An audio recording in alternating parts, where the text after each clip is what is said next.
À l'approche de Noël et des fêtes de fin d'année, certains produits sont plus mis en avant et onéreux que le reste de l'année. Je parle bien évidemment des produits fumés, aussi bien viande que poisson, et des foie gras. Aujourd'hui, on se dirige dans le sud-ouest de la France et on va parler raffinement et tradition.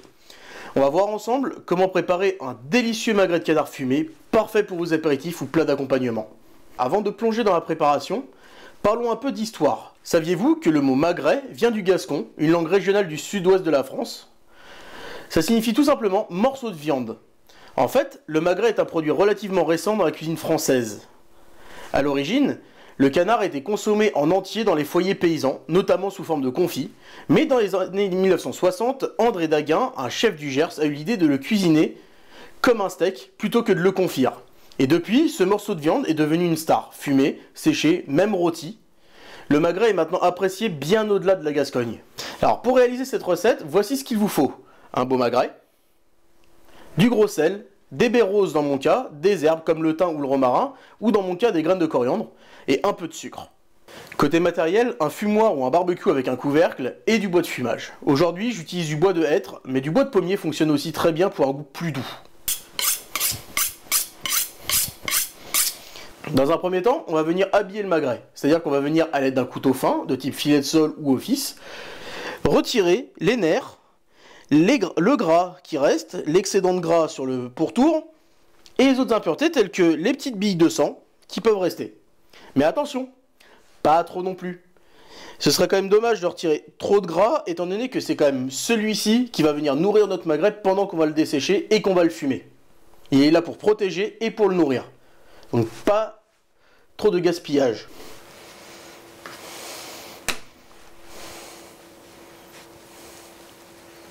Voilà. J'insiste délicatement et je viens récupérer uniquement le couteau vers le haut. Voilà. J'ai un petit peu de chair malheureusement, mais pas trop.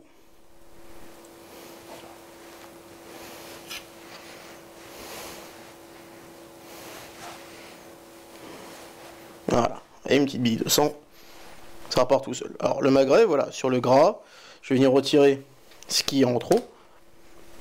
Vraiment trop. En laissant un petit espace. Quand même, une petite distance entre la chair et le gras, de manière à ce que ma viande ne se dessèche pas trop pendant le fumage.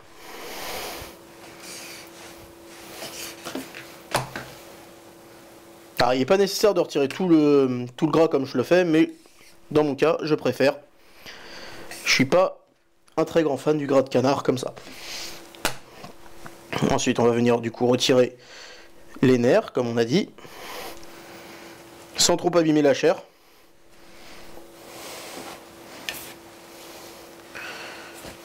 Le gras, encore une fois.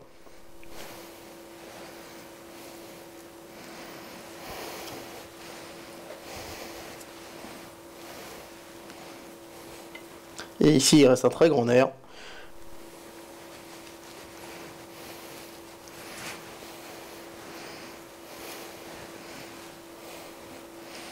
Alors, je vais pas chercher celui-là parce qu'il passe vraiment loin, à peu près jusqu'ici.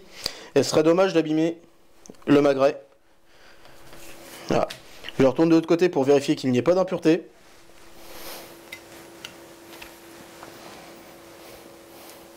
Comme des restes de comme des restes de plumes. Voilà. Et là, notre magret est prêt. Dans un second temps, nous allons préparer la marinade. Dans mon cas, je vais broyer au mortier mes baies et graines grossièrement, afin que les saveurs pénètrent mieux dans le magret. Alors, si vous n'avez pas de mortier, vous inquiétez pas, ce n'est pas grave. Il vous suffira juste d'utiliser un mixeur ou un blender, et si dans ce cas-là vous n'en avez pas non plus, mais vous voulez quand même refaire la recette, le cul d'une casserole ou d'une poêle suffit amplement. Vous les mettez dans un sac, plastique, une poche à douille, un sac congélation, ça suffira amplement. Pour réaliser la même marinade que moi, il vous faudra des baies roses, des graines de coriandre, du sucre en poudre et du gros sel. Alors, une fois broyé comme on le souhaite, il vous suffira plus qu'à mélanger votre mélange broyé avec votre gros sel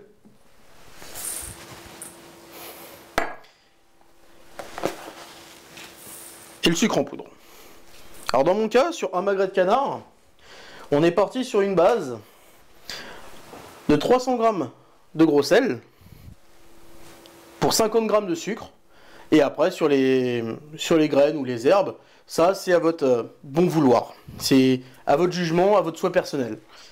Voilà. Et ensuite, on va venir délicatement, pour pas que ça déborde, mélanger le tout.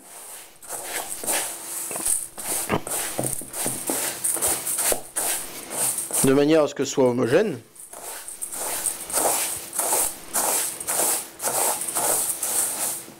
Voilà. Moi, je viens récupérer l'excédent. Voilà. Dans un troisième temps, c'est le salage. On va venir recouvrir notre magret avec notre marinade. Cette étape est cruciale pour étirer l'humidité et bien préparer la viande pour le fumage. Alors n'hésitez pas à être généreux. Pas trop, mais suffisamment. On va venir mettre d'abord un peu de marinade au fond de notre boîte. Alors, vous pouvez également le faire dans une plaque, dans ce style-là. Moi, pour le coup, je préfère un Tupperware parce que je trouve ça plus pratique et moins de place au frigo. Mais dans votre cas, si vous préférez une plaque, vous pouvez très bien le faire dans une plaque et derrière le filmer directement. Donc on va venir mettre un bon tiers de notre marinade et venir mettre notre magret au contact en le pressant un petit peu. Et derrière, venir mettre le reste de notre marinade, comme ceci, et venir combler le reste et masser un petit peu notre magret. Voilà. Une fois bien recouvert, comme ceci, on le filme, ou si vous n'avez pas de film, comme dans mon cas, vous pouvez utiliser un Tupperware ou une boîte hermétique, et on va le laisser reposer au frigo pendant 12 minimum à 24 heures. Et oui, ça prend du temps, mais ça en vaut vraiment la peine. Ce qu'il faut savoir, c'est que plus vous le laissez au frigo, du moins plus longtemps vous le laissez en marinade plutôt, plus votre magret sera sec. Pour ceux qui l'aiment plutôt fondant ou moelleux, je vous invite à ne le laisser que 12 heures, c'est amplement suffisant. Donc maintenant on va le mettre au frigo, et la suite dans 12 heures, minimum.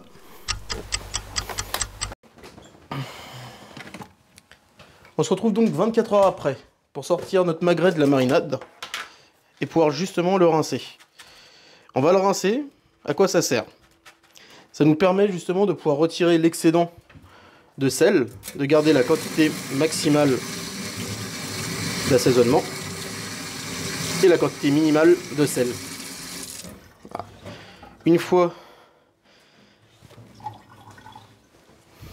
Une fois qu'il est bien rincé, on va venir le sécher et le laisser encore 2 bonnes heures au frais. On va venir le sécher au papier absorbant, comme ceci. Voilà. Alors n'hésitez pas à bien le presser pour retirer toute l'humidité. Voilà. Et une fois que c'est fait, on le remet en plaque. Et ça part au frais de nouveau pour 2 heures, mais cette fois sans couverture, en évitant de faire tomber tout votre frigo comme moi. Voilà. Donc là, il part au frais pendant 2 bonnes heures, sans être filmé, à découvert, de manière à ce que, justement, il puisse correctement sécher, de manière à avoir moins de temps dans le fumoir afin de sécher. Maintenant, passons au fumage. Préparez votre fumoir au barbecue en ajoutant des copeaux de bois ou de la sciure de bois. Dans mon cas, aujourd'hui, ce sera un fumoir que j'ai trouvé sur Amazon pour pas cher. Le lien est dans la description. Pour une saveur douce et équilibrée, j'utilise du bois de hêtre que vous pourrez aussi retrouver dans la description sous la vidéo. Après, pour ceux qui veulent se démarquer ou bien avoir un goût plus prononcé, ou tout simplement plus de caractère, il existe différents types de bois ou de sciure disponibles pour le fumage, comme ceci. Alors là, je vous ai mis un petit exemple de plusieurs choix.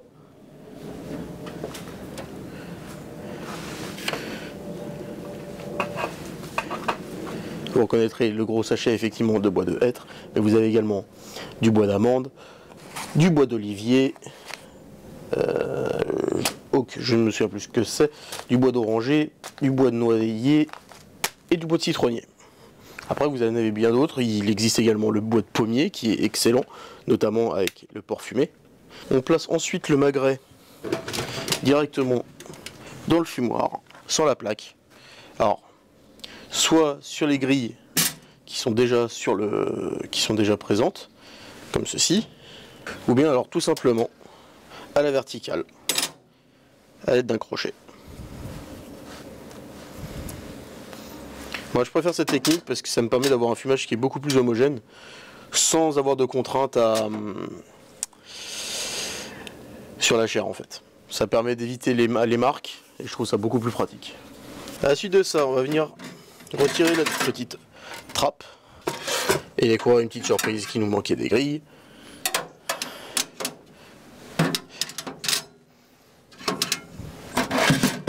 On va venir retirer le bac pour placer la sciure dedans. Venir remplir notre bac de sciure.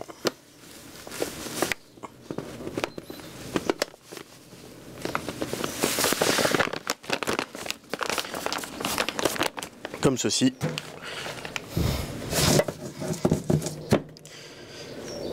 Voilà. Alors, avant de se faire, je replace. Je peux fermer dans un premier temps le fumoir. Voilà. Parfait. À la suite de ça, on va pouvoir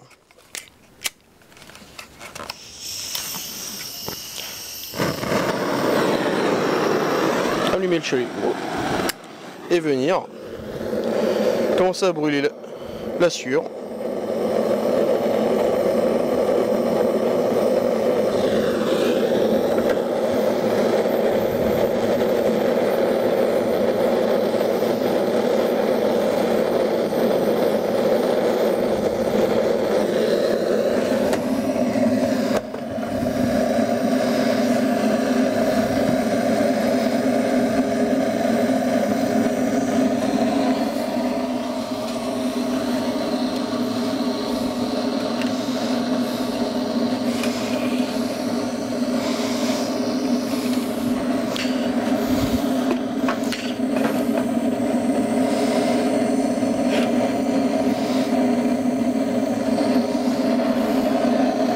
Comme ceci.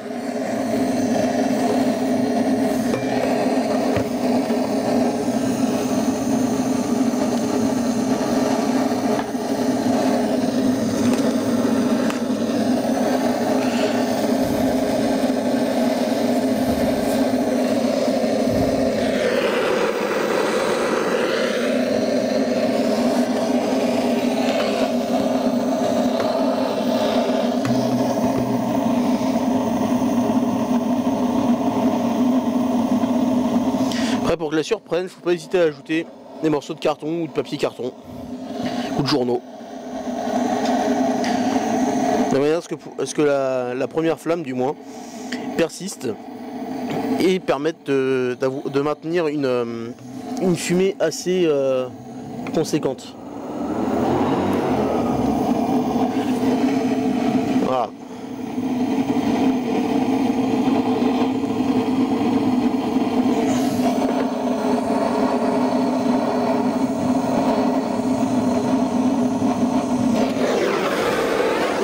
Il faut vraiment atteindre une sciure qui devient assez rougeoyant.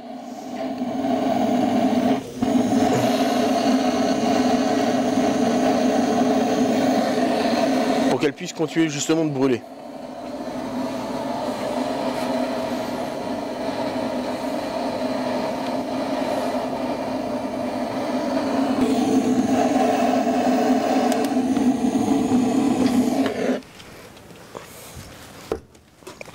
On va ensuite repousser le tiroir jusqu'au bout et remettre la trappe. Alors, on va vérifier juste que ça commence à fumer. Effectivement, ça commence à fumer. Et là, on est sur une température qui redescend un petit peu. On est à Comme vous pouvez le voir.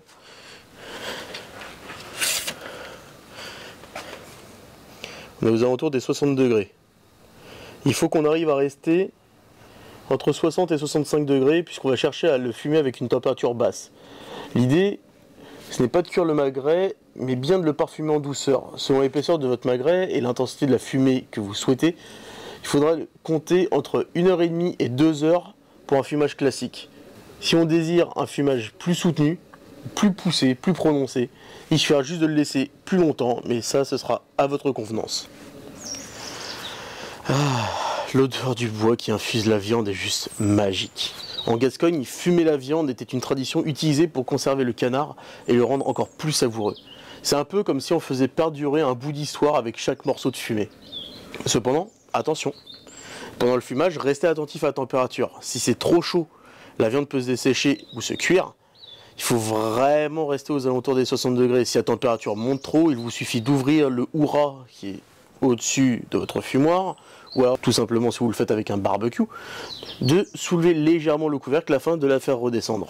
Ça vous permettra de faire entrer plus d'air et donc de redescendre la température plus rapidement, mais pas trop non plus, car le risque serait d'éteindre le fumage sans s'en rendre compte et de ne pas savoir combien de temps de fumage il vous reste à faire.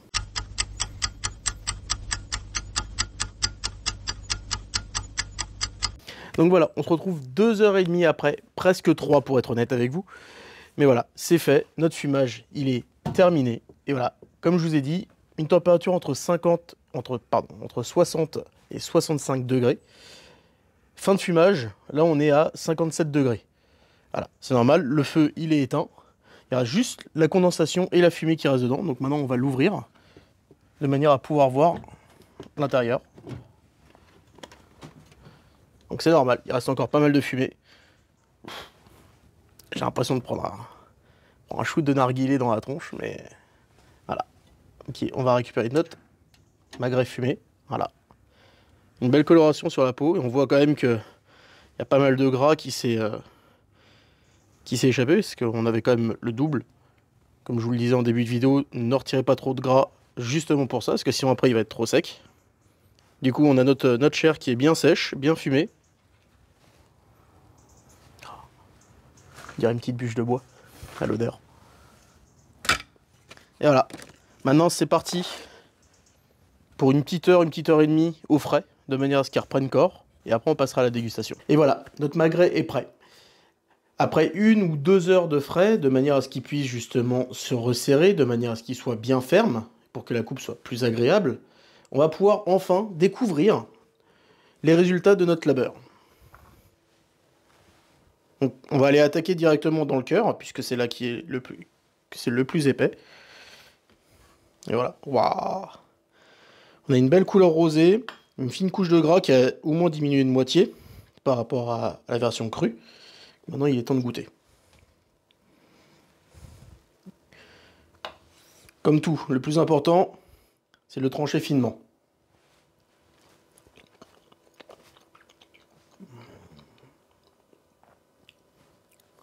Il est incroyable. On a ce léger goût fumé. Il n'est pas très salé par rapport à certains que j'ai pu goûter dans le commerce. Honnêtement, pour moi, il est bon. Il n'est pas parfait, mais c'est une belle réussite. Je vais même en goûter une deuxième.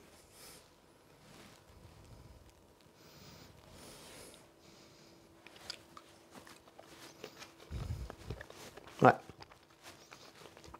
Parfait. Donc voilà, maintenant vous n'avez plus qu'à vous faire plaisir, reproduire la recette, le servir à vos amis, le faire pour votre famille. Voilà. Simple, pas compliqué, délicieux, que demander de plus. Donc voilà, c'est tout pour aujourd'hui. Si cette vidéo vous a plu, n'hésitez pas à lâcher un petit pouce bleu pour dire que vous avez aimé la vidéo, à vous abonner pour d'autres contenus qui arriveront prochainement, et puis à me dire en commentaire si vous avez essayé et si vous avez des conseils ou que vous avez besoin de conseils. Voilà. Merci pour tout les amis, c'était GoSkill. Ciao.